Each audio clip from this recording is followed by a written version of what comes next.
Now hollow fires burn out to black, and lights are guttering low. Square your shoulders, lift your sack, and leave your friends and go. Oh, never fear, man, naught to dread. Look not left nor right, and all the endless road you tread, there's nothing but the night.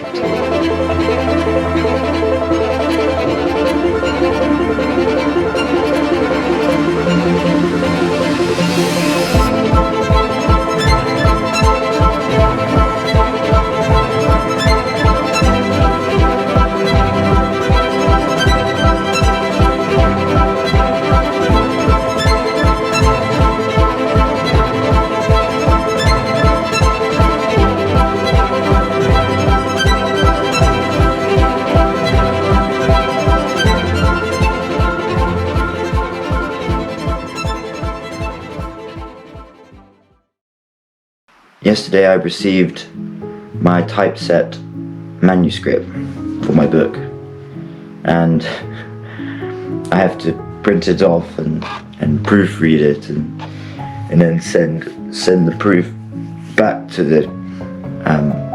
Troubadour. But I'm gonna have to carry it around with me. I don't know how long it's going to take me. Last page.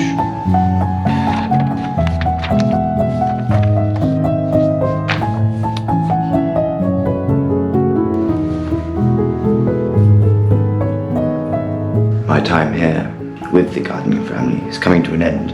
It's Monday morning, 7 o'clock. I can't go later today because there is a World War II bomb within this vicinity, and we have to be outside of the zone by 8 o'clock. It's a bit bizarre.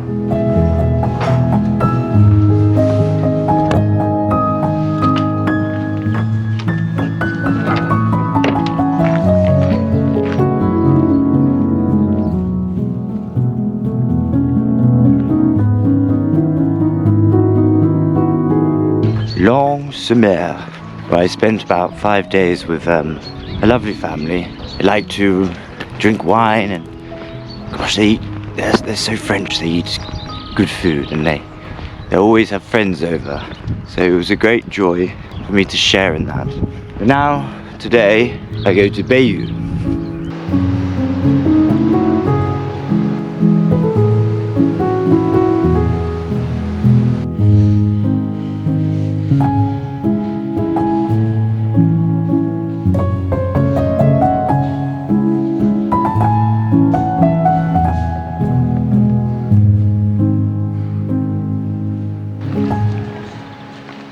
So I went to visit the Bayeux Tapestry. This tapestry is extremely important, and every one of us who's a Briton would have learnt about it at school, and I did as well. I've always wanted to see this tapestry. It's better than I expected. You know, I thought it was going to be smaller. It's about 50 centimeters tall, 60 meters in length.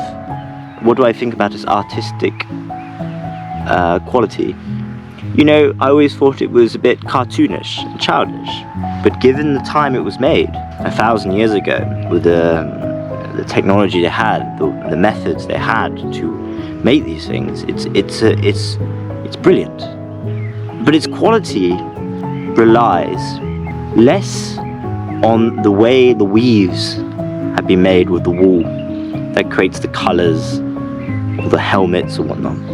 No, it's the way the scenes are depicted, the messaging that tells the story, the depictions of the fighting, the gestures at the courts, the boats on the water, the wind in the sails, the horses on the boats, you know, the lower and upper segments depicting a side piece going on. It's all incredible stuff.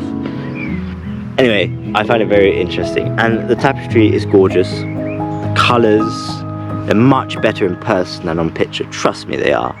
It is astonishing that it has survived this long. Almost all of it. I think there's a missing part at the end, but almost all of it has survived. The locals at Bayeux would put it up in the cathedral, I think once a year or something, or for a period of time, for hundreds of years after the event, so that the locals could see what happened. It's a sort of film that they could look at, and obviously the priests would translate the Latin inscriptions and whatnot. To see it in person, to be that close, you know, I can imagine, I forgot when William the Conqueror died. I don't know if he was around to see it, but many of the great folk of history have looked upon that, have been this close as I have been. And I've got to share in that history. I've got to look on it in the same regard. Curiosity, fascination, with questions. And it makes me wonder, what in 1,000 years' time will someone like me be looking at and wondering the same things?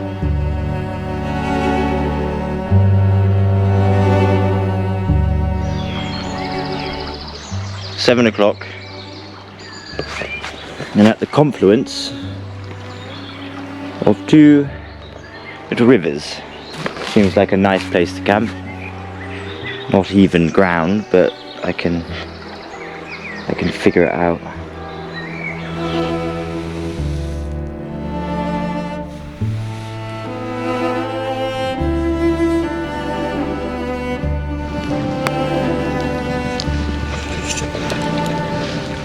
So, like I said, I happened upon this confluence. The guy stopped in his car and he came into the field and he said, oh, you know, just came to check who you were, and you can use this if you want, and have a fire if you like.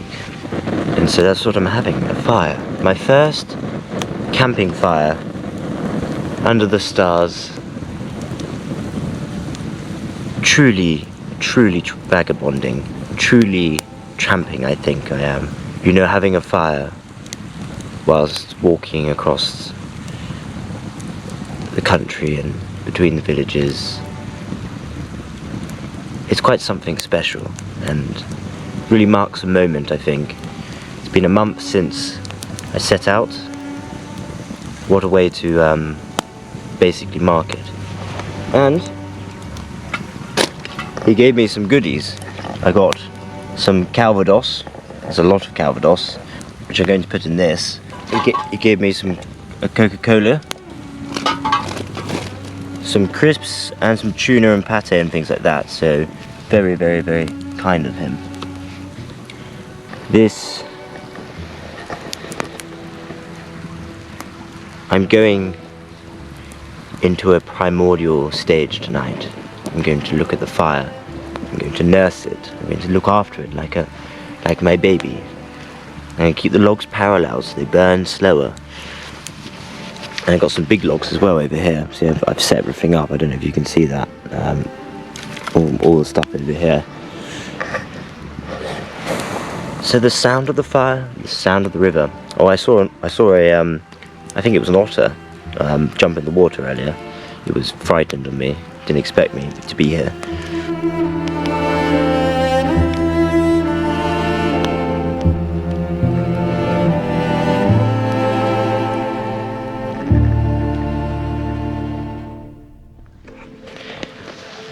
Now hollow fires burn out to black, and lights are guttering low.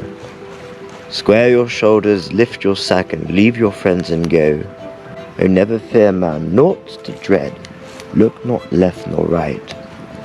In all the endless road you tread, there's nothing but the night. If you want to follow my adventure further, please just like, subscribe, and press the notification button. Most importantly, you can help my GoFundMe, where I'm trying to raise money in aid to tackling homelessness with the charity St. Mungo's. The link for that will be down below. Obviously, you can go follow me on Instagram at A Folly in France or at Dominic de Bonhomie. Links down below. And if you're feeling really kind and you like the video so much, go to my Patreon and you can support me there. 15% of all money on there will go towards my fundraising. So thank you very much, and come back next time.